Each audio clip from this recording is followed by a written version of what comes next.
Olá, queridos amigos, confrades, internautas, né? Estamos agora nessa nova realidade, intitulada até de Novo Normal, onde nós estamos unidos, porém a distâncias. Saúdo a todos com a paz de Deus. E hoje nós vamos, assim, de uma certa maneira, meditar sobre nós mesmos, sobre algumas coisas, sobre virtudes e sobre vícios. Aliás, vícios são tantos que precisamos escolher alguns para iniciar o bom combate, aquele lá do Paulo de Tarso, que venceu a corrida e guardou a fé, e agora aguarda pelo resultado do bom plantio. São tantas coisas que às vezes assim nos causa tristezas, mágoas, tira às vezes o nosso sono, nos traz assim para uma área assim de muito conflito, convivências difíceis. A gente fica assim, não sabemos porque estamos com as pessoas que estamos. Não entendemos assim o porquê estamos enfrentando essa dor. E às vezes até procuramos encontrar um culpado. Às vezes até tentamos assim, de uma certa maneira, nos desculpar pelos erros que praticamos e atribuir a má sorte. Mas, na verdade, tem assim um punhadinho de coisas que influenciam na nossa vida, que nos causa assim bastante tristeza às vezes. Nós temos aqui nesse mundo, que faz parte das circunstâncias do nosso orbe. Nós viemos aqui para nos curar. Viemos aqui para nos curar de ciúmes. Olha que ciúme causa tanta dor. Ciúme, até a gente compreender que ele trabalha contra a gente sofreu demais. Vai chegar uma época que, através da compreensão, a gente vai sofrendo cada vez menos, mas as circunstâncias que geravam ciúme continuam existindo, só que não nos afetará mais, não é? Então, este é o trabalho. Tem orgulho, egoísmo, tem assim uma tal de vaidade. Nossa, quantas coisas assim nos leva a sofrimentos voluntários. A gente está nesse mundo e tem uma finalidade de nós estarmos encarnados aqui. E é isso que nós precisamos entender, o que estamos aqui fazendo. O que fazemos? Como fazemos? E quando fazemos? Qual a responsabilidade do fazer? Porque o fazer é uma ação que gera uma reação. Essa lei de ação e reação, ela é uma lei assim muito justa, que distribui a cada um segundo o seu plantio, segundo as suas obras. Tem uma lei, acho que de Newton, que diz o seguinte: uma força empregada em determinada direção, gera uma força equivalente em sentido contrário. Então imagina,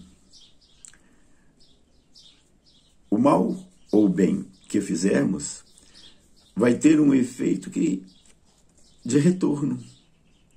Até por uma questão assim de levar vantagem, é o jeitinho brasileiro, né? Nós precisamos estarmos atentos para fazer o bem, para a gente receber esse bem de volta. Não é isso que a gente quer, estar bem? Então precisamos provocar o bem. O André Luiz, no início da obra Nosso Lar, ele diz: quando o trabalhador está pronto, o trabalho aparece. Alguém até criou uma parodinha em sentido contrário, dizendo que quando o trabalho aparece, o trabalhador desaparece. Mas é comum as pessoas iniciarem um projeto e depois desistir. Mas iniciou. Já deu um pontapé inicial. Paralisou por algum tempo, mas ficou lá dentro daquela pessoa uma predisposição, mesmo que pequenininha, para continuar em uma época oportuna. E sempre vai aparecer a época oportuna, à medida que a pessoa esteja preparada. Só que quando fala de um trabalhador pronto, não estamos falando daquela pessoa que já é prático, que sabe, que trabalha tudo isso nele. Já tem esse trabalho realizado. Não é não. O trabalhador está pronto quando ele se dispõe a iniciar. Porque você tem que fazer o bem, mesmo que não seja você que está dentro da bondade que você está praticando. Mas é preciso ter um início. É preciso provocar. Tem um pensador, me fale o nome, ele diz que o passarinho não canta porque é feliz. Ele é feliz porque ele canta. Então, quando ele começa a cantar, ele muda assim a sua psicosfera, ele atrai bons fluidos, ele se empolga, e aí ele canta até o fôlego acabar. E se sente feliz porque desfez assim de muitas coisas que o perturbavam. A solidão, alguma coisa que estava assim causando tristeza, ele começa a cantar, isso vai embora. Tem um ditado aí da minha terra, né? Eu nem vou dizer da minha terra, eu ouço desde a infância dizer que quem canta, os males espantas. Então, quando a gente inicia um projeto, o resultado só vem depois que você iniciou. Não tem como você gozar de um benefício que você ainda não o fez. Quando eu vejo assim, São Francisco de Assis falando que é amando que se é amado, que é perdoando que se é perdoado. Observe que ele está colocando a nossa ação primeiro e o resultado como efeito. É amando que se é amado. Se fosse o contrário, seria assim: é sendo amado que se ama. Não faz sentido. É sendo perdoado que se perdoa. Não funcionaria. Mas é perdoando que se é perdoado. Então isso quer dizer que quando provocamos a natureza, nessa lei de atração, nós estamos buscando da vida aquilo que oferecemos à vida. A vida nos devolve em abundância tudo aquilo que oferecemos a ela. É preciso a gente tomar muito cuidado com as nossas iniciativas, com os nossos gostos, com aquilo que a gente gosta muito. Porque a gente pode estar certo ou não. Diante da dúvida se eu estou certo ou não, é imperioso a gente ter um minutinho para buscar assim Jesus para decidir em nosso favor. Jesus diz o seguinte: para fazer para os outros o que gostaria que os outros nos fizessem. Então, nas nossas dúvidas, vamos recorrer ao nosso Mestre, Jesus, e entender se aquilo é bom. Se for bom para nós, que já temos esse peso, essa medida naturalmente na nossa consciência, a gente quer sempre o melhor para a gente. E é por isso que, às vezes, a gente quer o melhor para a gente. A gente quer o melhor para a gente. E Jesus fala assim, olha, para o outro tem que fazer igualzinho para você. Tem que querer o melhor para o outro também. E a gente continua querendo o melhor para a gente. Então é a baliza, é o ponto ali de equilíbrio. Se eu vou fazer para os outros, eu tenho que saber que se fosse feito para mim, se é bom. Se for bom para mim, a gente pode continuar, mas se de repente a gente falar, acho que não gostaria, então não faça. Tem aí até no nosso meio, muitas obras que vêm nos auxiliando. Muitas obras que vêm assim falando da origem das nossas iniciativas. Está tudo aqui, é a nossa mente. É preciso educar, é preciso sublimar, é preciso purificar os nossos pensamentos para santificar as nossas palavras. Para ter um padrão aceitável todos os nossos atos. Antes de fazer é preciso pensar. Antes de falar é preciso pensar. Uma palavra pensada produz o resultado do propósito.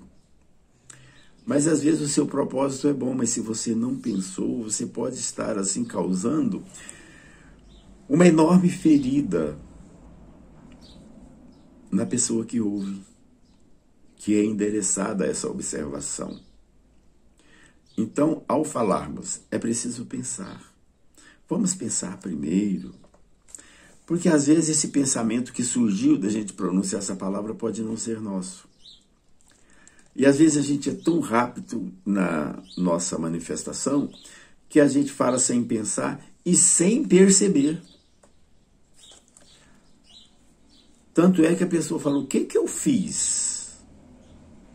Olha, há muitas pessoas que fazem e cede assim, são médiums, que cede temporariamente para a influenciação de entidades que vêm passar para o nosso mundo certos sentimentos. E a gente precisa dar uma freada. Peraí, isso aí prejudica. Isso aí machuca. E de nós só pode sair virtudes. Somente coisas boas. Então, quando nós falamos assim, purificar os nossos pensamentos, elevar as nossas emoções. Emoções é uma fábrica de pensamentos. Às vezes a gente está mal, a gente começa a pensar mal. Às vezes a gente está assim, não está num bom momento e a gente sabe que não está no bom momento. Mas a gente acha que é daquele jeito e as pessoas têm que nos ouvir. São obrigadas. Faz parte. Não faz parte. É nesse momento que nós causamos rompimentos, feridas. E essas coisas retornam. Francisco dizendo, é perdoando que se é perdoado, é amando que se é amado, mas é prejudicando que se é prejudicado, é ofendendo que se é ofendido, é desprezando que se é desprezado. Precisamos assim entender que tem uma pessoa que precisa de ser entendida. Essa pessoa somos nós. Mas ser entendida, ninguém me entende. Não. A primeira pessoa que precisa de entender a nós, somos nós mesmos. Eu preciso me entender. Isso é uma ciência.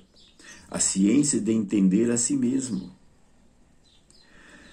De autoconhecimento das minhas potencialidades, a minha capacidade. Porque todos nós, a mesma palavra que cura, daquela mesma boca sai palavra que adoece.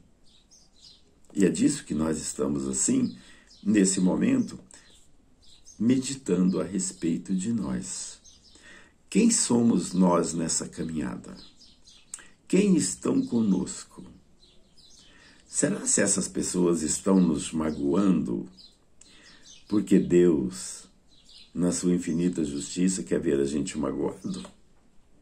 É que Deus, ele usa o homem para endireitar o próprio homem. Tem coisas em nós que nos faz sentir magoados. E isso precisa ser trabalhado, graças àquelas pessoas que magoam a gente. eu preciso me curar dessa reação magoenta. Não sei se essa palavra existe. Eu preciso me curar desse coitadismo que sou eu. Tudo para mim, eu sou vítima. Essas coisas vêm em nosso favor.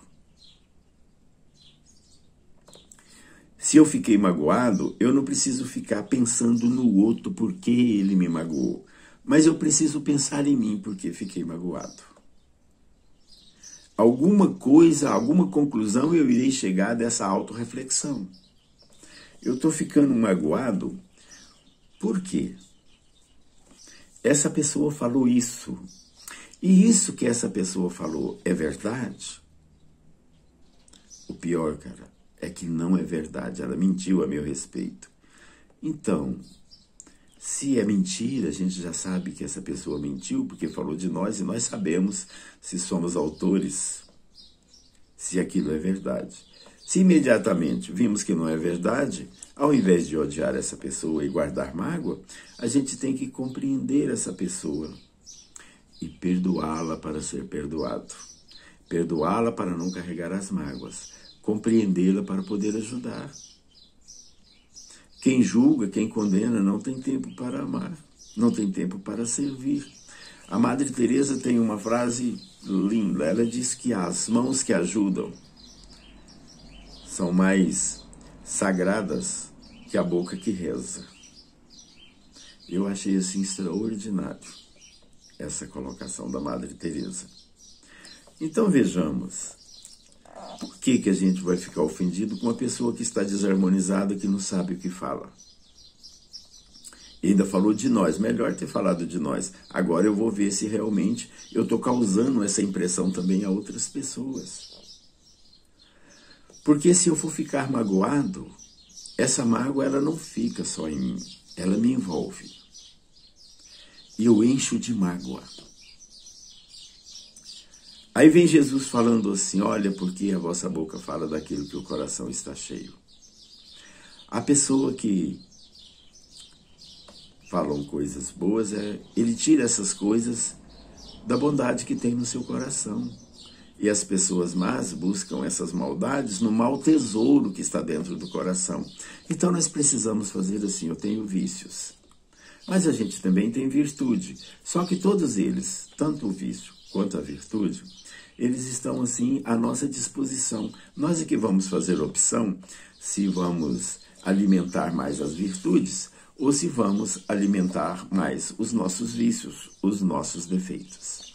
Nós estamos no mundo curativo, é nesse mundo que nós vamos nos curar dessas imperfeições, desses vícios.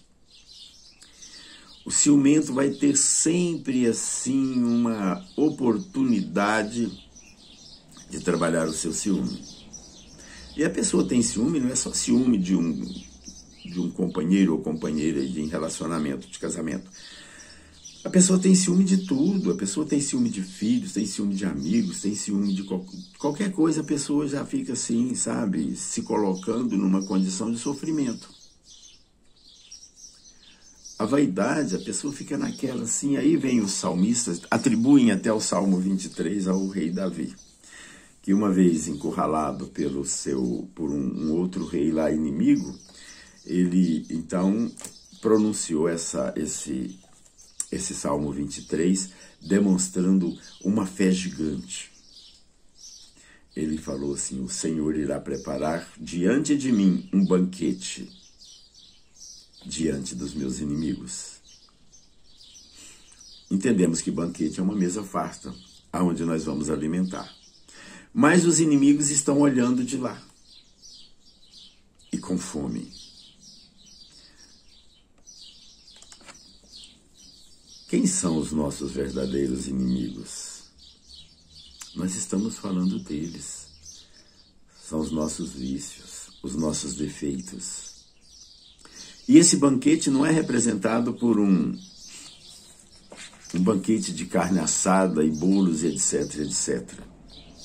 Fisicamente falando. O nosso inimigo, por exemplo, o orgulho. Como que alimenta um orgulho? A gente querendo ser melhor do que os outros, mais importante que os outros. Eu não sou qualquer um. eu sou eu. Já ouviu falar em mim? Quando ouvem falar em mim, as pessoas tremem. Esse é o orgulhoso. E qual que é o banquete que será preparado? Um banquete de humildade para contrariar o orgulho, para humilhar o orgulho. Aonde a gente vai servir o menor. Jesus fez isso. Jesus serviu-se, né? Pegou uma toalha, uma vasilha com água e foi lavar os pés de seus discípulos e falou: quem quer ser o maior? Sirva o menor. Eu faço assim. Então, o banquete é esse.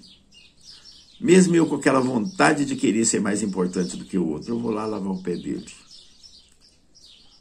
Ele está me provocando, me gerando ira. A ira também é um inimigo. Então, eu vou compreender. Eu vou me aproximar. Oferecer os meus préstimos. Eu estou alimentando virtudes e elas irão se fortalecer. Os meus inimigos, os vícios, irão ficar com fome, se desnutrirão naturalmente. Continua existindo, mas tão fraquinho que chega a um ponto que deixa até de incomodar. Isso nós estamos falando nesse mundo. Mas o mundo pós-regenerador ainda irá continuar esses vícios perturbando, mas assim de uma maneira tão leve que a gente precisa fazer uma força para botá-los em ação. Vejamos hoje mesmo no nosso mundo de provas e expiações, tem muita coisa que a gente sabe que existe, que a gente poderia até fazer, mas não nos permitimos mais. Há muitas pessoas que são defensores de animais e são defensores assim, ferrenhos. Dá até a vida por um animal. Não permite que o animal morra. Gasta dinheiro para fazer com que aquele animal tenha saúde. Essa pessoa, por ela jamais seria capaz de judiar de uma criação. Então, nesse mundo pós-regeneração, ainda ter a oportunidade dessas coisas. O mal ainda não jogou a toalha. Ele está ali, raquítico, quase em coma, mas ainda está lá. Agora, nos mundos felizes, aí ele já morreu. Aí já não tem mais. Já não tem mais essa maldade. Então, a gente está vendo que, à medida que nós vamos trabalhando assim, alimentando as nossas virtudes, ser virtuoso não é aquela pessoa que sabe de tudo. Um sábio também não é aquele que sabe de tudo. Ser virtuoso é aquele que está disposto a ajudar, a fazer o bem, que não permite maldade sair dele para machucar as pessoas, para magoar. É de repente assim um momento tão extraordinário na vida da pessoa que o bem que ele faz já o beneficia de imediato. Ele já sai assim com aquela satisfação de que eu fiz. Eu alimentei agora as minhas virtudes. Eu sinto o bem que fiz. Porque até, na verdade, a gente tem que entender que não é o bem que a gente faz o responsável para a solução do nosso caso. É o quanto de bondade nós colocamos no bem que praticamos. É o desejo de que as pessoas, por nosso intermédio, sejam beneficiadas de verdade e estão libertas para a vida. Não precisa reconhecer a bondade que fizemos. O nosso papel foi só estar na vida dessa pessoa no momento que ela mais precisava. É isso aí que nós precisamos entender. O quanto de nós está colocado no bem que fazemos.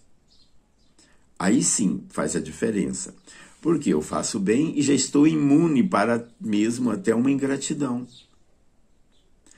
Eu faço um bem e estou imune de mágoas porque a pessoa não aprendeu a lição que ensinei. E é muito importante a gente entender que quando o aluno não aprende, talvez a culpa seja do próprio professor. talvez ela não teve acesso ao aluno. Às vezes nós fazemos uma bondade, mas a gente não abriu a porta acolhedora dos nossos sentimentos para a pessoa que ajudamos. Eu te ajudo lá. Você não pode nem saber onde eu moro, porque de repente você pode querer ir lá. Eu te ajudo, mas eu não quero que você... Eu venho até você, eu não quero que você vá até mim. Então, às vezes, a gente fica assim, imaginando... a pessoa, sim, o Emmanuel diz que entre a pessoa benfeitora, né, aquela que fez o bem, e aquele que recebeu a bondade, abre-se um acesso entre ambos que não fechará nunca mais. Olha que coisa maravilhosa. Quando causamos uma simpatia, e geralmente esses momentos se dão nos momentos assim difíceis, de muita dor. Quando a pessoa está assim, sem o necessário, às vezes enferma e abandonada, está aí a míngua. E nesse momento, aparece em nome de Deus, Deus encaminha para que alguém chegue ali naquele momento para assisti-lo. Então, não podemos perder de vista isso. A oportunidade que temos de ser a extensão da vontade de Deus. E nesse momento, essa pessoa tão grata pela assistência inesperada, mesmo que ela não ore a Deus, mas as nossas mãos operosas já fez a oração da bondade. E assim a gente vai passando adiante. Deus nos pratica nas pequenas coisas para nos aproveitar nas grandes causas. Um dia estaremos assim, com o mesmo tempo que hoje ajudamos a um, com esse mesmo tempo ajudaremos a milhares. Imagine o nosso querido Chico Xavier e a sua equipe espiritual. Alcançou quase que a humanidade inteira, mas uma grande parte dela fora beneficiados, consolados, convertidos a partir do contato com Chico Xavier através das suas obras. Quantos autores já escreveram obras que não teve alcance? Alcançou alguns. Chico Xavier alcançou uma multidão. Foi tudo nessa existência? Muito provavelmente que não. Ele já vem numa ascensão espiritual de há muito. Saiu dessa existência assim, deixando um enorme carinho para todos nós. E nós que não somos assim um Chico Xavier, podemos ser nós mesmos. Podemos ser apenas eu e a minha boa intenção. E a oportunidade é agora. O bem que eu vou fazer agora, na solidão, no isolamento de alguém, pode ter um significado extraordinário e marcar assim os nossos destinos para sempre.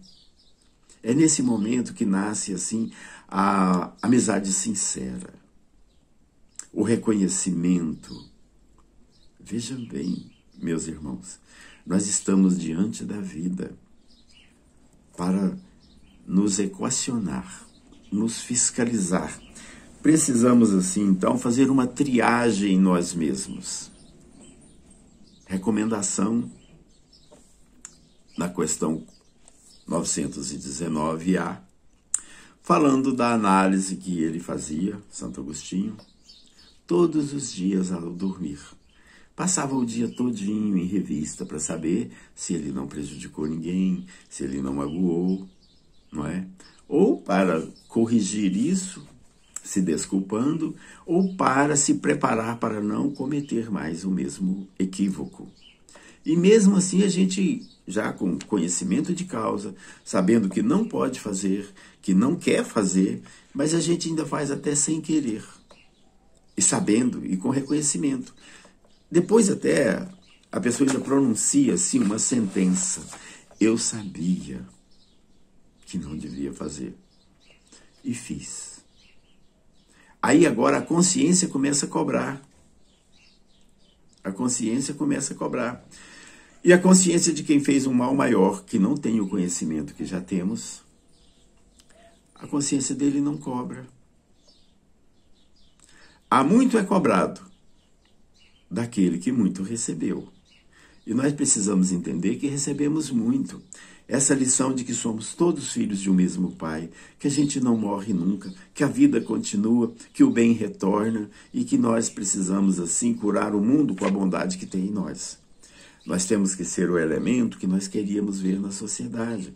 Nós temos que ser aquele homem bom para que outros homens, através do nosso exemplo, que arrasta, pratiquem as mesmas bondades. E assim nós vamos curando a terra, através de cada célula curada. Às vezes a gente não dá conta de curar o corpo inteiro, mas curamos uma célula. E vai ser influenciando outras células. Quando menos esperamos, a terra já é um mundo bom, um mundo maravilhoso.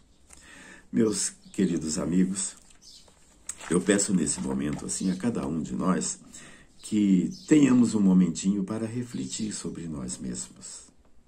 Nós viemos aqui para nos tornarmos melhores, esse é o nosso objetivo. Melhores do que somos, não é para nos tornarmos melhores que os outros. Não é disso. Nós precisamos nos melhorarmos para que os outros tenham uma pessoa melhorada no seu convívio. Vamos pensar mais sobre nós, nos nossos julgamentos. Quem julga, condena. Quem ama, ampara. Vamos fazer primeiro para que a vida nos devolva. Lembrando sempre que nós somos os autores do nosso próprio destino. A gente é que vai assim configurando o nosso destino, formatando esse nosso estar agora e depois. O Emmanuel diz que não precisamos saber, procurar um guia incorporado para onde nós estamos indo depois da morte. É só a gente olhar para o que estamos fazendo, que os nossos atos, nossas atitudes, nos dirão com muita propriedade para qual região da vida estamos nos dirigindo. Muita paz a todos, muita saudade. Qualquer dia a gente vai estar encontrando pessoalmente. Mas até lá, vamos por aqui mesmo, né? Estamos aprendendo um jeito novo de encarar agora esse novo normal. Acredito que essas lições irão ficar conosco para sempre. Que Deus seja com todos.